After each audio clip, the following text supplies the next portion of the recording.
keep her going. I smiled back and motioned Margaret towards the guide. She understands the gesture, though hesitant, obvious confliction in her eyes. However, she nods and runs after him. Hello everybody, welcome back to the channel. Welcome to the channel if you're new here. My name is Death by Pony. Today we're hopping back into Lake of Voices. Without further ado, let's hop in. I want to help everyone make it through, and it would be worse to have to persuade the guide every time help was necessary. Kika, thank you. Bamele places a gentle hand on my shoulder. And on his, I feel Bamele start to reciprocate his touch. Just as quickly, a smile replaces his shock. The moment is pleasant, a small balm against a large burn. I harden my expression, and Bamele follows suit. He moves his free arm down. I fully link his arm with mine, and now properly settled, look forward. Margaret is following the guide with some reluctance, turning back every so often to check on us. I wave my lantern to signal we're catching up. Margaret returns her head to the front and quickens her pace. With a tug on Bamele, we start to follow them. The four of us continue cautiously over the bridge. Only this time, the wet, squishing footsteps of the prowlers join the sound of our own. In spite of myself, I grip Bamele tighter. The prowler walks without a set pattern, sometimes fast, sometimes slow. It takes long steps, then short ones. At times, it stops walking entirely. Does it hurt to be out of water like this, or is it trying to be difficult to read? Suddenly, the whispering in the lake grows louder. I steel myself, trying not to let it get to me. The most important thing in a situation like this is to remain calm. I can't lose my head. Then, all at once, I notice the guide and Margaret have come to a halt. Bamele, they're stopping. Bamele slows down, and so do I. And as we near Margaret's back, she says with something akin to distress, "There's another one." I tug on Bamele, and he understands. We draw up close to Margaret, ready to protect her if needed, but the guide holds out a hand. Don't get any closer. Just over his shoulder, I see another prowler stumbling towards us, white liquid dripping from its eyes. The guide hands turn over in the air, palm up. Give me a lantern. We'll throw it. Margaret sends her own with a trembling hand when Bamele speaks instead, his back still turned. If you have to take someone's, take mine. Yes, an extra light won't do us much good when we're standing this close together. Margaret takes Bamele's lantern from him, guarded relief displays on her features. Thank you. She hands the lantern to the guide, whose hand grips it tightly, knuckles growing pale. Stay here. I can't throw it too far, or the light will blow out before it reaches the Nyx. He steps closer to the monster, his movements light and confident. As he nears the prowler, starts to back away. It's only the approaching light that makes it retreat. Or are they afraid of him? The guide is far enough away from us that the fog is partly obscuring him, hiding his movements. The voices from the lake grow louder and louder. Water suddenly begins to splash across the lake, in the distance and on the edges of the bridge. They want him to mess up. I don't notice how tense I am until Bamele eases my grasp on his arm. Then suddenly, the guide takes multiple long and fast strides forward, throws the lantern, and jumps backwards to regain the lost distance. There's a sharp hiss, then a deep splash. And the voices of the Nyx grow quieter. Not silent, but quieter. A sigh escapes me, and the guide comes back to our group. We should keep going, before it comes back. I glance at Bamele and realize he too is looking relieved at the guide before us. And then I see it. The first prowler is still there, right there. Pull Bamele. I shift around and pull Bamele behind me. The prowler lunges after him, barely missing Bamele, but striking my lantern instead. The fire goes out, and the two of us are plunged into an unearthly darkness. Then there is a slick splash. I realize the Nixie has retreated into the water. Somehow, Bamele and I are still standing there. Kika, thank you. I can't respond. Something cold and wet, slimy grabs my ankle. Kick it off. I kick my leg out as fast as I can, and the Nixie hold slips. I can't pull with the momentum I've gained against it. Margaret rushes to my side, her lantern hanging out towards the Nyx. The light brushes its face. We see for an instant its eyes widen, and then it slides back into the smooth surface of the water. Melee grabs Margaret and I, both helping us towards the center of the bridge and cussing under his breath. I only looked away for 1 second. It's fine, Bamele. We're all fine. Are you actually alright? Margaret cocks her head down, examining my ankle, but there's nothing but a wet smudge around my trousers. I say that, though, I don't actually want to let go of Bamele. I need to, in order to relight our lantern and provide us actual safety, but I feel such a strong desire to not be alone in this moment. I shake my head roughly and let go of him, relighting the lantern as fast as I am able. Kika, thank you. Again. You saved my life. I won't let this happen again. Yes. Yes. It would be good for all of us to pay more attention. Margaret nods solemnly. Suddenly, it seems like we're all on the same side. It isn't only Bamele and I. She is with us in more than simple presence. The guide's voice, as cold as that monster's grasp, ends my train of thought. We lost the lantern I threw. A Nyx grabbed it after the light went out. Margaret makes a noise. I glance over, wondering whether she's upset, but there's a small smile on her face instead. It's better than them taking anything else. A nervous laugh bubbles up out of me and just as quickly stops. Emily chuckles in response, and our collective tension eases up, the adrenaline draining from our bodies. We need to keep walking. The guide starts down the bridge again, and we join him. I try to clamp down on the relief. The ease that wants to flood my head. It's not over. The prowler is gone, but so is Bamele's lantern. You can stay near me, Bamele, since your lantern is lost. I appreciate it. Margaret goes ahead of us. Bamele stays by my side, and I keep at the end of the line. The breath of release for Margaret and Bamele is quickly swallowed by a somber atmosphere of Senlos as well, replaced by the gravity of the near-death experience. Never mind celebrating his survival. Something like that shouldn't have happened in the first place. The memory of the prowlers reaching out towards us appears each time I close my eyes. Why does it look like something's dripping down their faces? The prowlers are on Margaret's mind too. Looking at her pained expression, it is as though the moment of relief never existed at all. I'm not sure. Me neither. Something's wrong with them, though. They live in water.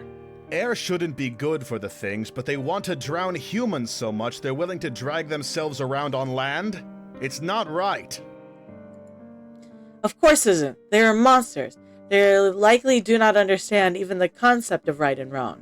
Well, I don't disagree that there's something very wrong about them. I truly hope that's the last we'll see of the Prowlers. Something comes to her mind, causing Margaret to end her part of the conversation early. Since you two have to share a light, wouldn't it be safer to be in the middle? Margaret stops and waits for Bamele and I to reach her position. That way, you'll catch the edges of my light and the guides, and it won't be so dangerous if Bamele loses his position momentarily. That's a very kind offer, Margaret. Bamele's surprise is so apparent I want to cover his face with my hands to stop him from insulting her. She merely smirks. I think Margaret may be surprised with herself too. Bamele returns to his usual surety. As thoughtful as it is, I, at least, am fine with bringing up the rear. I'm used to keeping watch for monsters, and since there are two of us, I can pay attention to the back while Kika focuses ahead. It's not my light, though, so I shouldn't be the one to decide what she should do with it. Margaret and Bamele turn to look at me in unison. Seems like it's my decision. Neither of them are wrong. As for me, my goal is to protect everyone. I can't very well do that with Margaret following behind us. But being stuck in the middle of the group could also be dangerous, depending on what circumstances we'll come across. Getting pincered by the enemy would be an almost sure death. no matter how experienced Bemele and I are.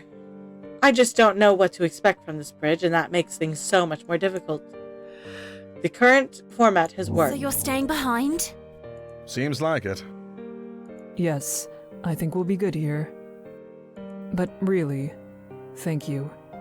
That was a very kind offer. Well, alright. Margaret respects our decision and trots ahead a little bit to catch back up with the guide. He who has paid no mind to the entire affair. So, I don't want to sound like a child, but how much longer until we arrive at the halfway point? Bemele, you are a child. Margaret chuckles, reflecting the amusement. I don't want to vocalize. We still have some ways to go. Damn. I suppress my laughter yet again at his pouting response. The gloom we've been under dissipates slightly, like a light flickering through the fog. The first trial tends to be the most difficult. I believe we will only react better from this point on. I like the way you think. Then a gleam enters Bemele's eyes, and he grins. I think Kika deserves a round of applause. Her quick reflexes are owed the utmost appreciation.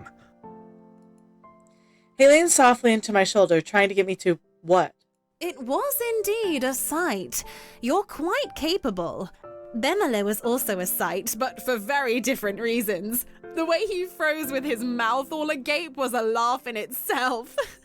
Bemele shakes a fist at Margaret in mock anger, then shoots me an affectionate look. You should know, she and I are usually on equal footing.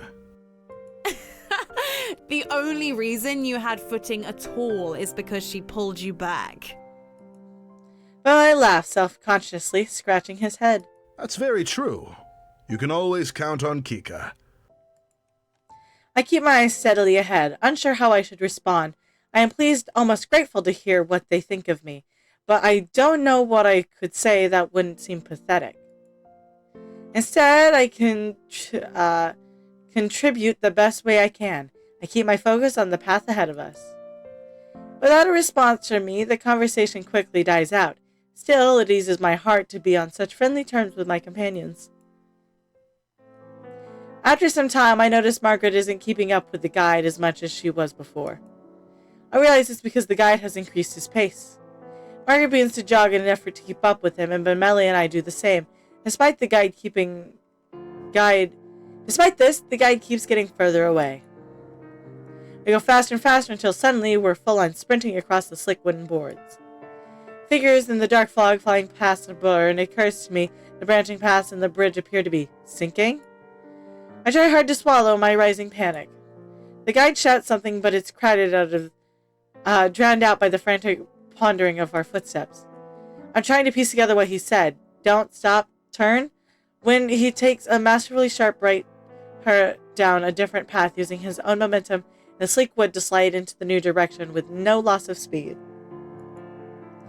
Margaret must not have worked out the warning either, as she completely caught off guard by the guide's changing course. She went straight ahead, past a turn, and continues down the path we've been following up until now. She clumsily begins to halt her momentum down the wrong bridge. Then I come up to the fork. Gotta wait the timer, guys. I keep straight ahead, not making an attempt to go the correct direction. Bemele seems to fumble slightly, but stays close behind me, and in the light, I inwardly apologize. I come upon Margaret, who nearly runs into me in her efforts to turn around. Her face twists at the sight. Why are you... I ignore her and move to face the other way. The path we came from is disappearing into the water. It's sinking. We have to jump. What? Margaret holds up her hand and I grab her and spin her towards the path the guide is on. Go! We'll catch up. But...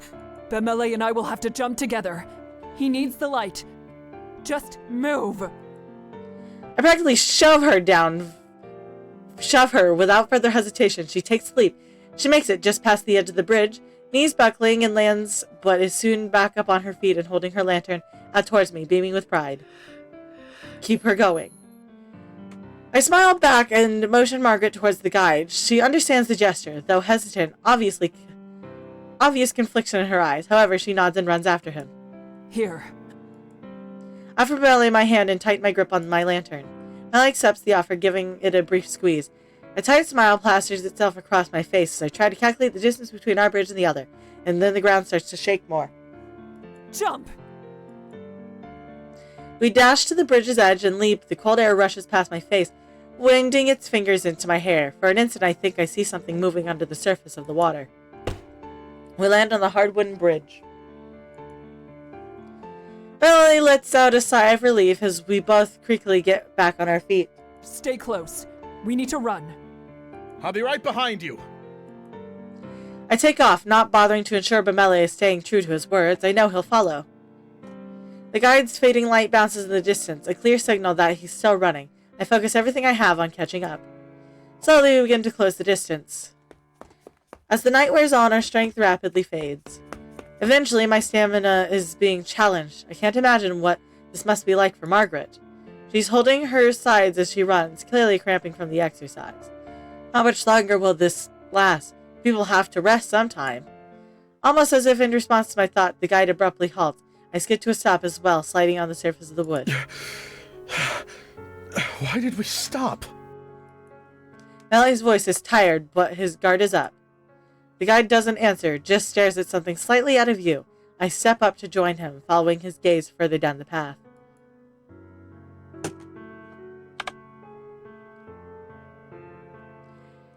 There, curtained in the ball, illuminated by the lantern's light, cowers a person. His hands grip his head, and he rocks from side to side, mumbling incoherently. I hope you enjoyed today's episode, and if you did, hit like. That way I know you're enjoying the content I'm making. Hit subscribe. That way YouTube brings you back. Here's what happens next. I won't take up any more of your time. Have a good day, and I'll see y'all next time. Bye.